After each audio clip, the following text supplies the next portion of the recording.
Yes, ladies and gentlemen, welcome back to the channel again. Y'all see the title. Now look, I got this video here. I don't even want to butcher his name, so I'm just going to leave the full video in the description for you guys to check out more and even subscribe. I just hit the subscribe button. I just hit the like button. Now look, where are all, oh sorry, I read that wrong. Where are the artists who turned down Jay-Z's Roc Nation now? Like, where are they? I know this video is going to get crazy. Probably going to go into really deep detail and talk about stuff that I hadn't even heard before. Because when they say artists, I'm just trying to think of, you know, what other people that have a connection with them. But a lot of stuff has been coming out lately. You know, we talked about the whole thing with Nicki Minaj, so we ain't gonna waste no more time. Let's jump right into it.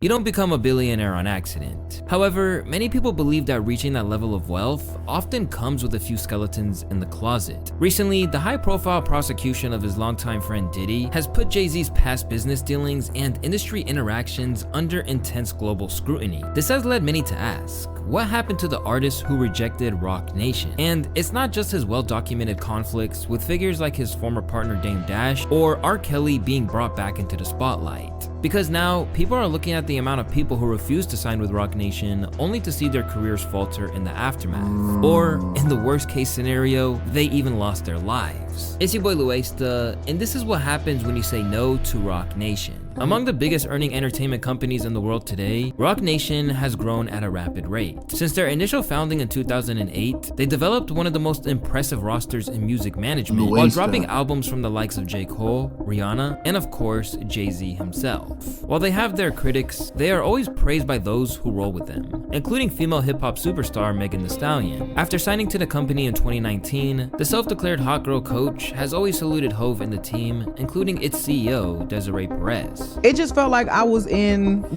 Every time I see Megan Thee Stallion, my brain immediately goes right to Clay Thompson and how like quiet he is, and just don't know if he knows what he got himself into. You know, we'll see how that plays out too.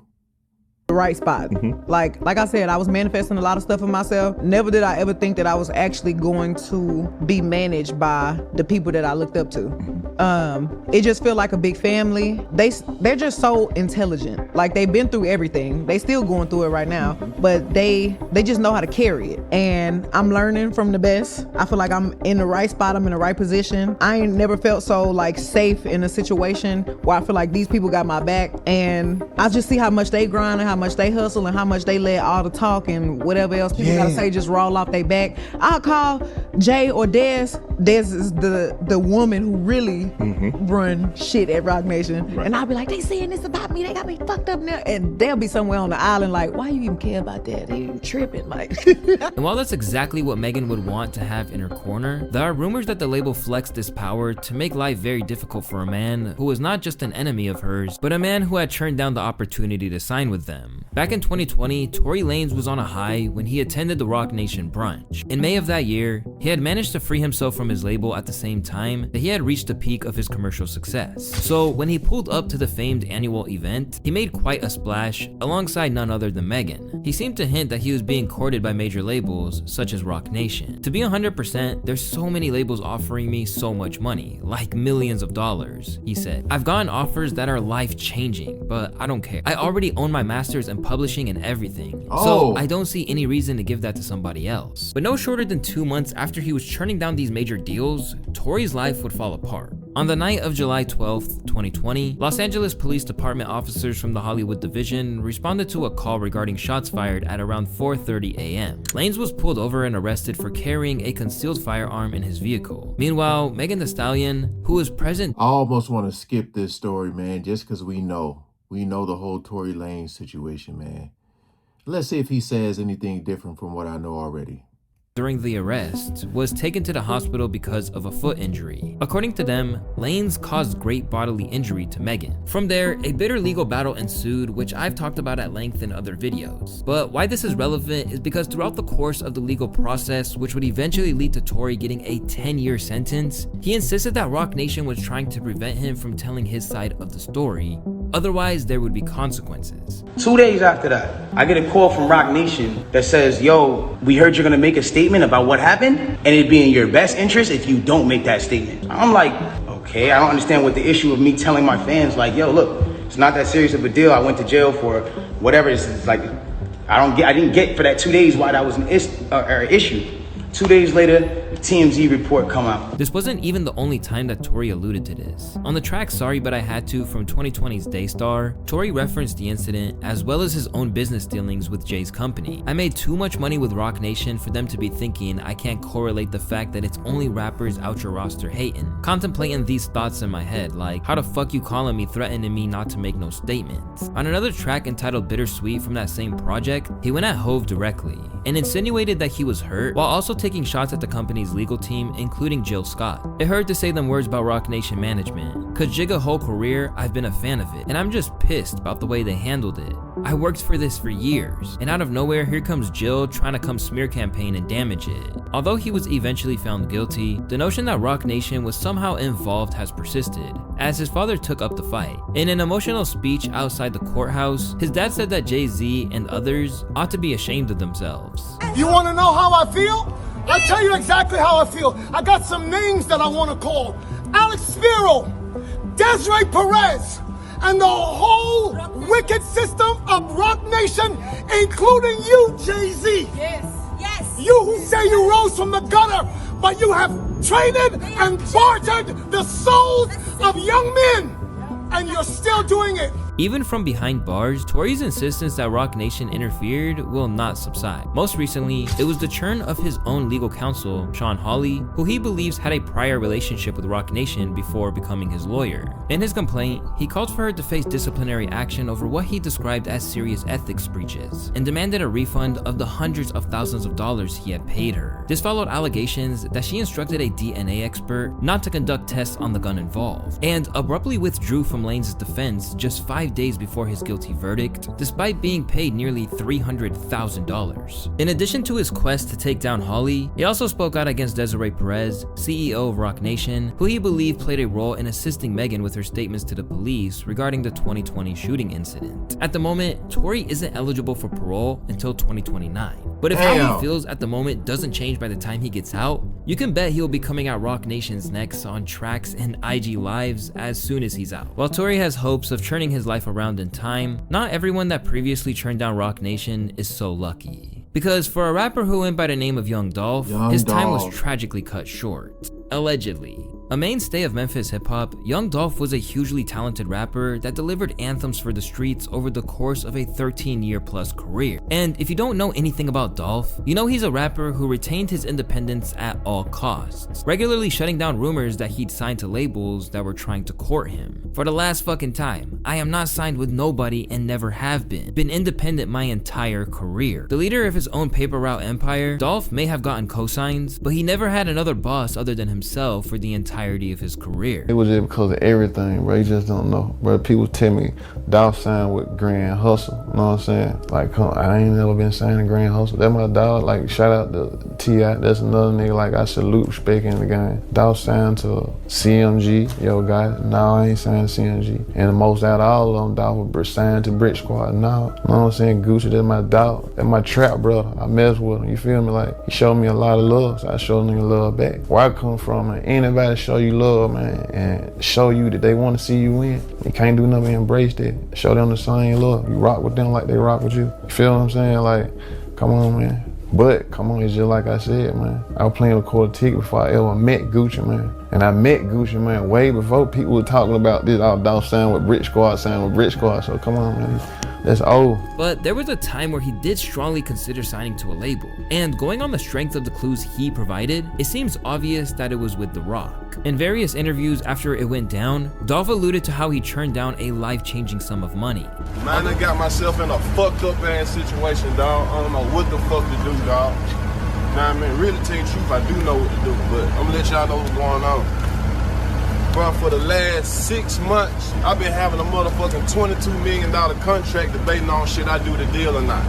22 million? You know what I'm saying? I'm like, should I take the 22 million or fuck the 22 million? Fuck the 22 million. Although he eventually decided to stay on his own grind, it wasn't a spur of the moment decision. I turned down that 22 M's, you know what I mean? Well, I went to my lawyer office. We talked, we go over it. We had been going over it for like the past 2 weeks. No, about 4 months. I didn't know about this. The deal was good though. But I'm talking about on paper. It was. We went over. It was what I had wanted, like the structure of it, the whole. It was like, I'm gonna do it, and like shit. Was it a joint venture 50-50 split? How was it? Yes. You know what I mean? But when I signed it, I'm at my lawyer office. I'm like, let me go and sign it so she can send it back. Bro, I leave, pull her right back up, go right back up to her office, get the contract to fold and tell her, fuck that shit, I don't want to do this shit. In the end, he let them down, but insisted that it was nothing personal. Instead, Dolph made the decision to bide his time instead of taking the lump sum and cutting another party in. It wasn't even no hard. Man, her doing that eye signal in the background, boy, that always give me the heebie-jeebies.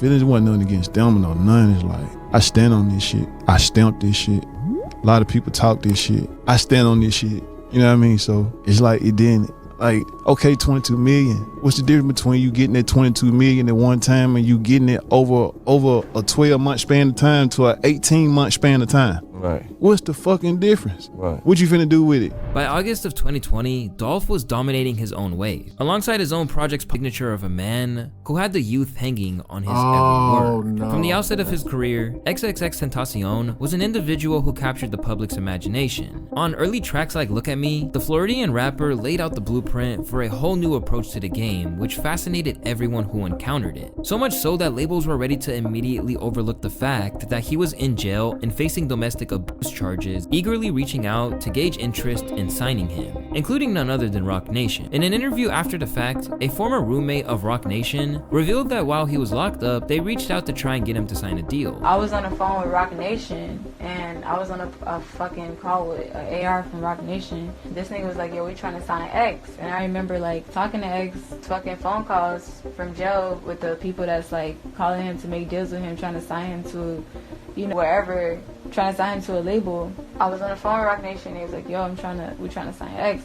And that was like one of the biggest deal offerings that he had. So I was trying to get him on the phone, and X was For a lot of people, this would have been a golden opportunity. But for an artist like X, this wasn't feasible for him, as taking the deal meant sacrificing his vision or his masters. X didn't want to sign with nobody. He felt like his ass was too good, and that's okay. As an artist, you're definitely entitled to feel like that, because if you don't. Remember I talked about like how much I was talking about like a lot of these artists that, you know, come from the struggle, so they have something to rap about. They have a story to tell. You don't need anyone's help to do that. But the help that be offered to them, you know, is highlighted by the quick money, the fast money that you're going to get. And it's money that they think they not going to be able to get on their own, or it's going to take them a while to do it. But if you put in the work and grind and stay consistent, you can make that, like Dolph said, about 12 months, 18 months to get the 22 million versus having it then and there. So that's, you know, that's what they do. These labels, they put that money in front of you, and that's how they get you. And once they got you, you're gone. You know, we all know how they make more money off of you when you're gone. So I just say to all of those independent artists out there, y'all better stay independent. Please do. I don't want to be tied down to no damn record label, and you got to do what you got to do for them. You want to do what you got to do for yourself. You're entitled to do that for yourself. So I could understand that. He was like, yo, I don't want to sign, but I was like, damn, this is a big ass deal. Over time, XXXTentacion stayed on his independent grind and eventually signed a distribution deal with Empire, which was worth millions. However, there's no telling how big that bag could have been if he took Hov's offer on board. Still, it seems like this was an instance where Jay understood. For starters, it's believed that he prevented Vic Mensa, who called him an abuser during what has now become one of the most controversial freestyles, from dissing X while the rapper was still alive. I was dissing another rapper really for no reason. Wow. And that really just kind of shifted my perspective on it. And I'm like, I don't need to be tearing down another young black man, regardless of if I like the music or not. It's like we have so much opposition outside of our community trying to eat off of us and parasites just trying to feed off of our energy. And there's no need for us to be tearing each other down. We got to be more unified than that. As you probably know by now, XXXTentacion would sadly be killed in his hometown during a robbery outside a motorsports dealership. Once again, the world was left in shock. And this time, Jay-Z referenced his outrage over what happened to X within his feature on Drake's Talk Up in 2018. I got your president tweeting, I won't even meet with him. Y'all killed X and let Zimmerman live. Streets are done. As the news that Roc Nation wanted to sign him emerged, fans had an interesting response to it. Because for some people, they felt like it could have preserved his life by relocating him out of his hometown. And sadly, there's no way of knowing how things could have played out. Meanwhile, other rappers who turned down Roc Nation have seen their attempts to cross over into the US market stall. Just look at the case of Nasty C. Ever since he first emerged, South Africa's Nasty C has been killing it in his home nation ever since his mixtape days. Despite never landing on the US charts, he became renowned to the extent that he secured features from the likes of Benny the Butcher, French Montana, Low Grammy Award. That's why things are not easy for him overseas. Through Nasty C, we get a sense that sometimes people take a look at the contract and immediately run the other way. And as it turns out, he's really not the only one. Among the legends of the Bay Area, Oakland's Filthy Rich had a massive amount of momentum at one stage and has dropped a truly prolific amount of music over the years. More impressively, he did it all independently, and this ensured that he managed to keep every cent of his earnings to himself. And Roc Nation took note of his success to the point that they tried to sign him. However, Filthy immediately said no because they wanted to get their hands on music that they wanted nothing to do with, and basically tried to sign him to a 360. They wanted to do a deal with me with Roc Nation, but they wanted all my back catalog. It's damn near a 360 deal. I'm like, no, we could start from here, because they was trying to say that they was gonna bring, this was the management side, that they was gonna bring the labels and these placements and these looks and all this bigger shit. That's the only thing I've never done is sign a major deal.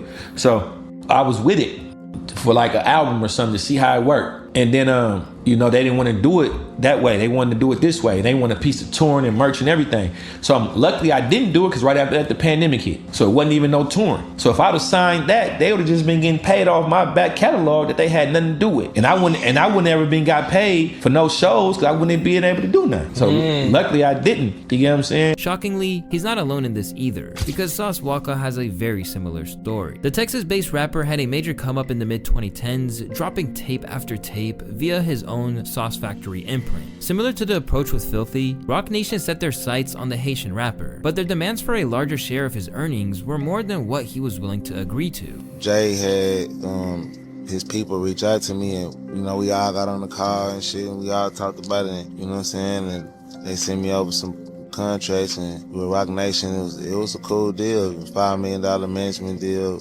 but they still wanted ownership with the catalog too, though. They just didn't want to strictly do management. So what do y'all really think it's about? Because, like, obviously, and again, all this is alleged. I'm not saying this stuff is true. I'm just listening to what they say. But obviously, Jay-Z's with Beyonce. Their net worth together is, I don't know.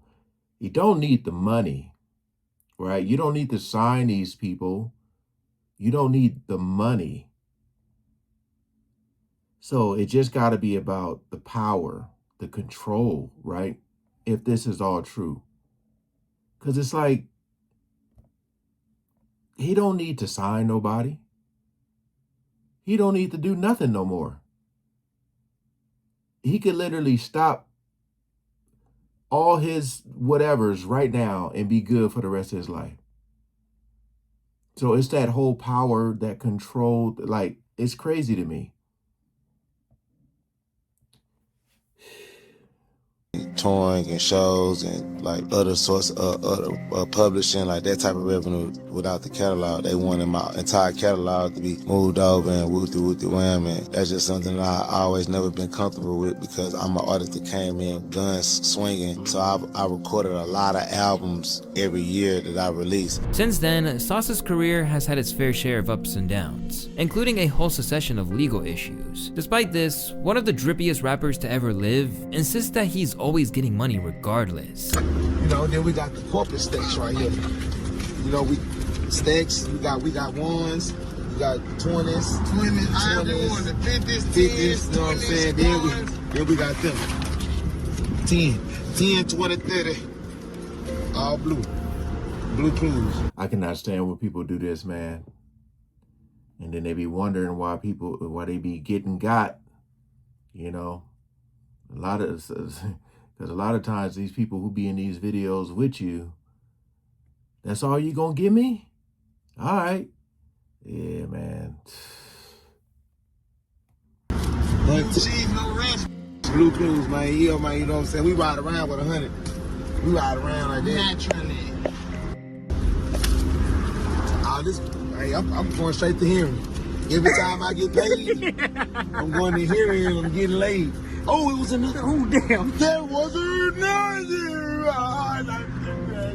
We forget about money. I am the great one. At every turn, these stories depict Roc Nation as a company who are capable of pulling off shady maneuvers, and sometimes rappers catch them in the act just in time. According to La Russell, they tried to pull a slick move on him, and he was incredibly lucky that he noticed before he put the pen to paper. Roc Nation, man, they just did some funny shit. They sent me an offer, and the first one was the terms, but then it had no money attached to it. It was just a $15,000 discretionary fund. You're gonna deliver these projects under these terms, 10% 360, $15K discretionary fund, that's yours. I went to the office, they like, what you think, what you gonna do? And I'm like, bruh, where's the money? Like, where the numbers, right? He like, what you mean? And I'm like, bro, it's only $15K. And he's like, oh, no, this ain't it. He makes a call. He's like, yo, it ain't no numbers on the offer. They sent a new offer in like 30 seconds. The new offer was much larger, but by that time I was turned off. If I would have signed this $15K, would you have told me you made a mistake? See? And then you made a $750,000 mistake? I don't want to do business with niggas who make mistakes that big. You gonna fuck my business up, right? But I just felt like that was hella slimy and it wasn't a great representation.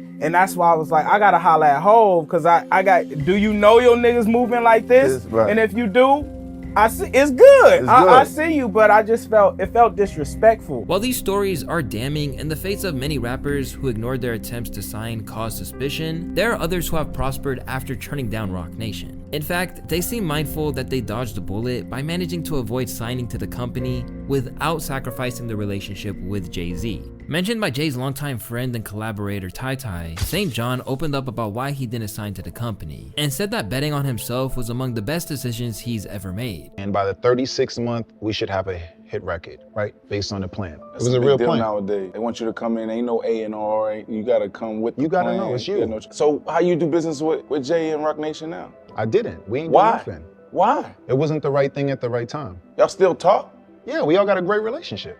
But why you don't do business with Jay? Like, I think everybody that you got a great relationship with ain't somebody you got to do business with. That's true too. And sometimes you just and wait it's on timing too, though. The timing is the most important thing. Yeah. Because at the time, Tata was like, yo, whatever you want to do, we want to do. So if you want to do management, we're down to do management. You want to do publishing? We want to do publishing. You want to do sign to the label? We can do that. I said, look, I'm be honest with you, I don't want to do nothing. I want to do it myself. I said that and I meant it. I'm like, I just want to do it myself. It's cool. Now, he's doing his thing and even squashed his beef with Roc Nation signee Lil Uzi, which resulted in a fight at a diner over a girl at this year's star-studded brunch. Another prime example of using Roc Nation on your terms is Tyler, the Creator. Long before they ever collabed on biking alongside Frank Ocean, the Odd Future leader was summoned to Hov's home where he tried to blindside him with a deal, but instead, he chose to keep control over his career. That nigga invited us to one of his LA homes. We ate some tacos and he wanted to sign us. It was crazy. A lot of people were just interested and was like, yo, let's try to do something, da-da-da. But like, I'm like, I don't know,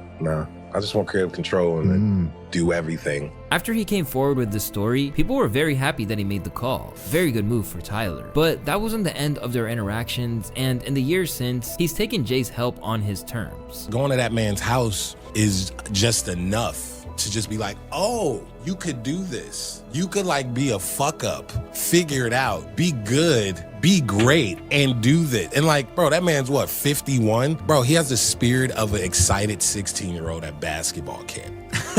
Seriously, like about everything? He's just fun and like, he's ageless. Like, I don't know how to explain it. That man is, I know he's dialed into everything. I know he really loves the culture, like constantly. Bro, he's a geek, and that's why geeks are so important. When it comes to Roc Nation, it seems like this may be the best way to operate, because sometimes you sign with them and you still don't get what you want. Just look at Lil Wayne. Back when Weezy was struggling with Cash Money, Roc Nation and Tidal assisted in the release of the Free Weezy album. Wayne appreciated this immensely, and he even pledged allegiance to the team in 2017 during a show in Pennsylvania. But even after doing all of that, he was still denied what he truly desired, and that was the Super Bowl. It's been one of the biggest stories of this year, with people wondering what happened to make Jay-Z skip over Wayne, getting his wish to perform in his hometown in favor of Kendrick Lamar. And if you want to find out more about that whole situation and how Weezy hasn't exactly handled it best, you can click one of the 2 videos on the screen. It's your boy Luesta, and I want to thank all of y'all for watching today's video. If you guys did, shout out to Luesta. One word, just from everything I hear, just shady. Shady. I don't know, man. There's a lot of stuff going around right now about them and the shadiness that's happening. A lot of people speaking out. And like I said, you normally don't get that. You get a lot of people who follow suit. You know, they do what they're told because their pockets are getting full. But a lot of people are saying that what they were promised, they didn't get. So they're speaking out. As I say, we got to pay attention to how all this plans out, because, you know, all of a sudden somebody gets sick and this and that. All I'm saying is pay close attention. All right. Hey, appreciate y'all coming over and watching, man. Peace out.